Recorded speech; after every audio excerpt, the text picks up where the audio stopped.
নমস্কার, নাগরিক মনে সবাইকে স্বাগত। 26,000 চাকরি বাতিল মামলা নিরিখে সুপ্রিম নির্দেশে যে পূর্বে কর্মরত চাকরি প্রাপক 2016 সালের প্যানেলে তারা পূর্বের চাকরিতে ফেরত যাওয়ার সুযোগ পাবে। সেই নির্দেশ মোতাবেক পশ্চিম Medinipur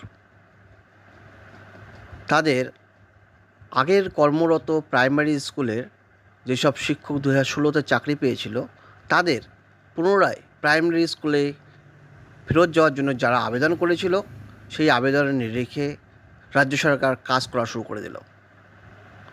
the commissioner of school education সেই মোতাবেক the chairman district primary school council পশ্চিম মেদিনীপুর চিঠি পাঠিয়েছে। সেই চিঠিতে মূলত উল্লেখ রয়েছে সেই চাকরি বাতিলের মামলার কেস নাম্বার এবং সেই প্রেক্ষাপটে যারা আনটেন্টেড রয়েছে তাদেরকে এই রিজয়েনিংয়ের ব্যবস্থা করেছে। মোট 113 জনের নাম পাঠিয়েছে। এখানে ইনক্লোজ করেছে 8/9/2025 মেমো নাম্বার 391 LS।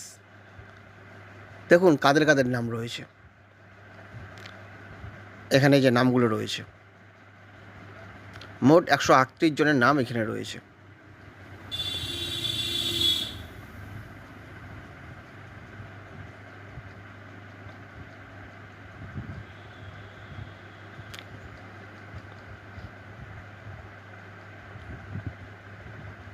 এই সেই সিরিয়াল নাম্বার। ধন্যবাদ।